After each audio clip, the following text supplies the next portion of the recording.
Olá pessoal, tudo bem? Hoje eu vou explicar para você sobre ansiedade, suas causas, manifestações, o que é uma ansiedade, uma ansiedade ela é patológica ou não é, é doentio, traz sofrimento. Então, nesse vídeo eu vou explicar um pouquinho para vocês. Eu sou Danilo, psicopedagogo e neuropsicopedagogo e estudante de psicologia. Então, a gente precisa entender que existe níveis de ansiedade. A ansiedade ela pode ser patológica e ela pode ser natural do nosso corpo. Para que nós possamos sobreviver, para que nós possamos prosseguir com os nossos objetivos, prosseguir com as nossos sonhos, a gente precisa da ansiedade. É por isso que a gente tem uma preocupação com os nossos estudos, com o nosso futuro, com a nossa alimentação, com a nossa higienização pessoal. Isso faz parte de quem nós somos. Então, a ansiedade ela é funcional quando ela me faz agir positivamente e não traz prejuízos significativos frequentemente em nossa vida. A partir do momento que a ansiedade ela começa a ser exagerada e traz prejuízos e consequências na minha vida, a gente já começa a olhar essa ansiedade não como algo natural, mas como algo patológico, já se torna um adoecimento mental e traz sofrimento psíquico. E a gente precisa entender como a neurociência, como a psicologia, ela explica essa ansiedade, como ela funciona no nosso corpo. Existe dentro do nosso cérebro, na parte bem interior do cérebro mesmo, que é a nossa amígdala. Então, quando ela está muito hiperativa, acaba gerando um medo excessivo, um medo desproporcional e às vezes confundindo também com aquele que é fantasioso, com aquele que é imaginativo, trazendo para a nossa realidade. É como se aquela fantasia ela fosse verdade. Criação de cenários que antes era natural e que a criação de cenários a gente tinha essa noção de que realmente não é real, passa a parecer ser real. Então, toda vez que eu vou andar de avião, eu acho que esse avião vai cair. Toda vez que eu vou andar de ônibus, eu acho que esse ônibus vai virar, e eu vou ter um acidente, e eu vou morrer, ou eu vou ficar doente. Então, é algo que passa da linha do normal, daquilo que não é esperado, na verdade. Então, quando a gente passa desse momento e a gente começa a ter um prejuízo, eu deixo de viajar, eu deixo de socializar, eu deixo de participar de eventos por medo ou insegurança ou pensamentos catastróficos, isso passa a ser um problema na nossa vida. Então, por exemplo, a gente tem o hipotálamo que faz a liberação do cortisol e também a adrenalina. Então isso faz parte do nosso cérebro, essa liberação de cortisol aumenta os pensamentos acelerados, porque o córtex pré-frontal, que é essa região da frente aqui, nossa testa, aqui da cabeça, essa parte mais aqui, ela é como se fosse um freio, é a nossa, digamos assim, a nossa parte racional de pensar, não, pera, isso não é real, isso é real. Isso vai acontecer, isso não tem base para acontecer.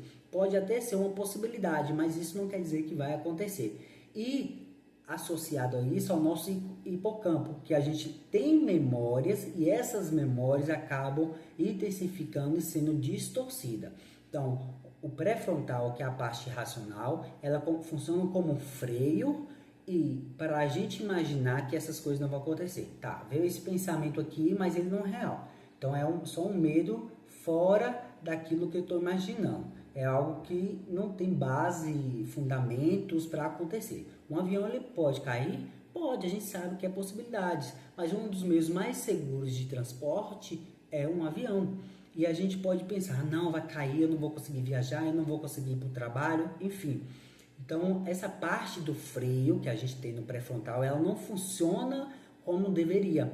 Então, ela não está sendo funcional. Já trazendo a parte do hipocampo, que é a parte da nossa memória, então, às vezes, pode confundir aquilo que é real, aquilo que é fantasioso. Então, eu vi em uma novela, um exemplo, um carro virando. Então, eu acho que essa memória minha, ela vai ligar aqui o meu carro, quando eu for andar, também vai virar, vai acontecer a mesma coisa. Aí eu vi um avião caindo, então quer dizer que vai acontecer comigo, então vai acontecer com a minha vida, eu vou ficar doente, eu vou ficar paralisado. E esses pensamentos, eles vêm de forma exagerada por causa do aumento da adrenalina e por causa do aumento também do cortisol, que acaba prejudicando a nossa parte pré-frontal de raciocínio.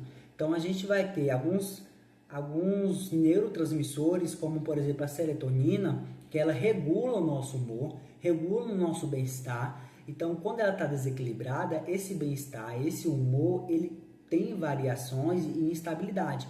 Também a gente vai ter a noradrenalina, que ela também nos ajuda a estar ativo, só que o aumento dela deixa a gente muito imperativo. Então, o aumento da noradrenalina e do cortisol junto vai aumentar os nossos pensamentos, vai aumentar as nossas palpitações, vai aumentar nosso fluxo sanguíneo, vai aumentar a nossa respiração. Por isso que muitas vezes a gente tem palpitação, a gente tem batimentos cardíacos acelerados, a gente fica com falta de ar, porque esses neurotransmissores eles estão sendo desequilibrados. É um aumento desses neurotransmissor da noradrenalina, por exemplo, que deixa a gente prejudicado com esse humor eufórico. Então, por exemplo, a gente vai ter também a dopamina, que é a parte da nossa satisfação, do prazer. E quando a pessoa está com esse desequilíbrio na dopamina, normalmente ela não tem esse prazer, ela enfrenta esse momento. Você já viveu aquele momento de você viver algo que tanto queria e depois que passar você não sentir a satisfação? É porque esse momento de recompensa não foi o suficiente para você por diversos fatores. E você pode se perguntar, tá, eu sei como é que surge, como é que faz, como é que acontece, mas o porquê acontece isso? Como que acontece esse desequilíbrio? Então, existem vários fatores que podem influenciar no surgimento da ansiedade patológica. Um dos fatores é traumas, outros fatores é medo excessivo, outros fatores podem ser genéticos, pode ser ambientais. Talvez você passou por um momento de estresse muito grande e aí trouxe esse desequilíbrio químico no cérebro e acaba tendo essas reações. Pode ser um cansaço extremo. Então, na verdade, nunca vai ser uma causa. Vão existir fatores que influenciam para o surgimento do adoecimento mental. E isso pode surgir na ansiedade. Então, pode ser o cansaço extremo no trabalho, pode ser a questão genética, talvez você já tenha uma predisposição, pode ser também a questão biológica, hormonal, pode ser também períodos que você viveu de trauma. Então, tudo isso pode influenciar, como também a alimentação, exercício físico, falta de exercício físico, na verdade. Todos esses conjuntos, eles vão juntar e aí vai surgir a ansiedade. E conforme a gente vai aumentando o nosso cansaço, aumentando a nossa preocupação, os nossos pensamentos acelerados, a nossa imaginação, e a gente não vai aprendendo a lidar com isso, a ansiedade tende de aumentar, cada vez aumentar mais, porque a gente não está cuidando. Por isso que é importante a gente buscar ajuda profissional para que nós possamos aprender a lidar com as nossas emoções. E ter ansiedade não é sinal de fraqueza, é sinal que a gente está chegando no nosso limite. E todo mundo tem limites. Eu tenho limites, você tem limites, todo mundo tem. Não tem aquela pessoa que fala assim que não tem limites, porque tem. Todo mundo vai chegar um momento que precisa descansar, que precisa desacelerar, que precisa se acalmar.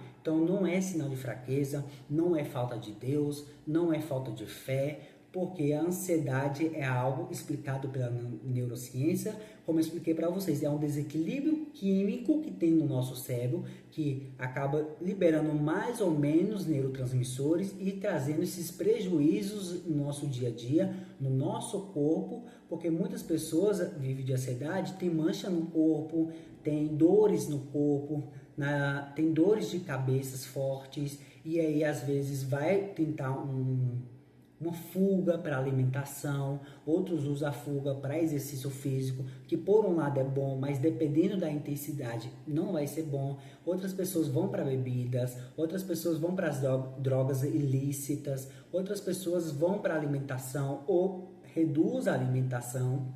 Então, assim, a gente precisa ter preocupação com isso, porque a ansiedade ela não traz prejuízos só no nosso corpo, mas as pessoas que estão ao redor também, elas podem sofrer com o nosso adoecimento mental. Então, a gente precisa entender que a ansiedade em si, ela não vai trazer só consequências no nosso corpo. A gente pode começar a ter uma compulsão alimentar ou ter uma diminuição na alimentação. A gente pode começar a engordar ou pode emagrecer. Então, isso vai depender de cada pessoa, da predisposição, da questão genética. Mas como que você vai procurar ajuda? A ansiedade é algo que precisa ser tratado com pessoas de conhecimento científico, técnico e com responsabilidade. Então, não é qualquer profissional que lida com ansiedade. São pessoas especialistas, agentes de saúde mental, como um psicólogo, pode ser também um psicopedagogo para lidar com algumas questões de dificuldade de aprendizagem, pode ser também essa questão, pode trabalhar com um terapeuta ocupacional. Todos esses profissionais vão cooperar. Porém, a psicoterapia ela é fundamental para você saber lidar com os seus pensamentos. Por quê? O psicólogo ele vai aprender você entender os gatilhos, as situações que você está vivendo, o que pode estar desencadeando a isso para você aprender a lidar. Danilo, só a psicoterapia para mim serve? Não, não é só psicoterapia. O tratamento de ansiedade ou outros adoecimentos mentais, psíquicos, é um trabalho em conjunto. Então, é boa alimentação, é exercício físico, é dormir bem, é ter um trabalho menos exaustivo, que a gente sabe que o trabalho é cansativo e por isso chama trabalho, mas não precisa ser doentio, é você fazer tratamento corretamente medicamentoso em alguns casos, então é procurar um psiquiatra e fazer um tratamento de fármaco para lidar com algumas questões, porque o medicamento ele não vai te dopar, ele vai estabilizar os seus neurotransmissores para que eles voltem a ser funcionais e você venha aprender a lidar com eles. Então, o medicamento sozinho também não vai te ajudar, porque medicamento não ensina comportamento. O que ensina comportamento é terapia. Vai aprender, você vai lidar com os seus comportamentos, com os seus pensamentos, com os seus sentimentos. Então, esse meio de trabalho, esse trabalho multidisciplinar vai te ajudar a auxiliar com a ansiedade. E aí vem a educação física, que você pode fazer academia, ou não tenho dinheiro, mas pode fazer uma caminhada e fazer uma alimentação boa, não é só passar no nutricionista, mas você pode, por exemplo, comer menos gorduras, comidas saturadas. Então você pode fazer esse manejo de forma mais econômica, fazer uma caminhada, você relaxar mais, ter respiração, começar a pensar o que te está trazendo esse problema. Mas tudo isso você precisa também de ajuda profissional. Não é só ficar em casa e pensar positivo, porque só isso não resolve. Mas a gente precisa de um profissional para nos auxiliar, profissionais para nos guiar e dar instruções. Então espero que vocês tenham gostado desse vídeo, tenham ajudado. Inscreva-se no canal para ver mais vídeos e deixe aqui nos comentários sobre o que vocês querem ouvir por aqui, tá bom? Tchau, tchau e até o próximo vídeo.